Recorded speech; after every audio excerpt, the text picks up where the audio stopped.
4 പഞ്ചായത്തുകളിലെ കുടിവെള്ളക്ഷാമ പരിഹാരത്തിനായി വിളയൂർ തൂതപ്പുഴയിൽ സ്ഥിരം തടയണ നിർമ്മിക്കുന്നു. 2.5 കോടി രൂപ ചിലവിലാണ് തടയണ നിർമ്മിക്കുന്നത്.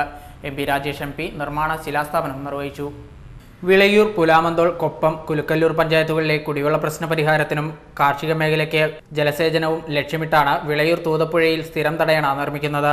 പാലക്കാട് ജില്ലാ പഞ്ചായത്ത് 2.5 കോടിയോളം രൂപ ചിലവഴിച്ചാണ് തടയണ നിർമ്മിക്കുന്നത്. ഗ്രാമീണ പശ്ചാത്തല വികസന ഫണ്ടിൽ നിന്നുമാണ് തുക വകയിരുത്തിയിരിക്കുന്നത്. വിളയൂർ ഗവൺമെന്റ് ഹൈസ്കൂളിൽ നടന്ന ചടങ്ങിൽ MP രാജേഷ് MP തടയണ നിർമ്മാണത്തിന്റെ ശിലാസ്ഥാപനം നിർവഹിച്ചു. അപ്പോൾ 2,40,00,000 എന്ന് പറഞ്ഞ നിസ്സാരമായ തുകയല്ല. ഒരു കൊല്ലം MP ഫണ്ട് ആകെ കിട്ടുന്നത് 5 കോടിയാണ്. അതിന്റെ പകുതി പൈസയാണ് ഇപ്പോൾ വിളയൂരിൽ ഈ തടയണയ്ക്കായിട്ട് മാത്രം കിട്ടുന്നത്. 5 കോടിയാണ് ആകെ MP ഫണ്ടിലുള്ളത്.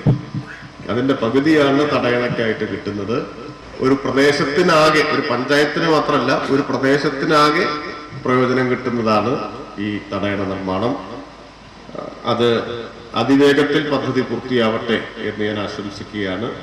ഇന്നിപ്പോൾ നമ്മൾ കല്ലിട്ടു, ഇനി അധികം വൈകാതെ, സാധാരണ കല്ലിടുക എന്നൊക്കെ കേൾക്കുമ്പോൾ കല്ലിടലിന്റെ വിശ്വാസം നഷ്ടപ്പെടുത്തിയ കുറെ പദ്ധതികളുണ്ട് നമ്മുടെ നാട്ടിൽ. ഞാൻ അതിനെക്കുറിച്ചൊന്നും ഇപ്പോൾ പറയുന്നില്ല. അപ്പൊ അതുകൊണ്ട് ആളുകൾക്ക് കല്ലിട്ടത് കൊണ്ട് മാത്രം സന്തോഷമാവില്ല. പക്ഷെ ജില്ലാ പഞ്ചായത്തിന്റെ പദ്ധതികളൊക്കെ കല്ലിട്ടാൽ വേഗം പൂർത്തിയാവാറുണ്ട്. ഇതും വേഗത്തിൽ പൂർത്തിയാവും എന്ന് തന്നെയാണ് ഞാൻ പ്രതീക്ഷിക്കുന്നത്, ഉറപ്പിക്കുന്നത്. അതിവേഗത്തിൽ തടയണയുടെ നിർമ്മാണം പൂർത്തിയാവട്ടെ എന്ന് ആശംസിച്ചുകൊണ്ട് ജില്ലാ പഞ്ചായത്ത് വൈസ് പ്രസിഡന്റ് സുബൈദ ഇസ്ഹാഖ് അധ്യക്ഷയായി.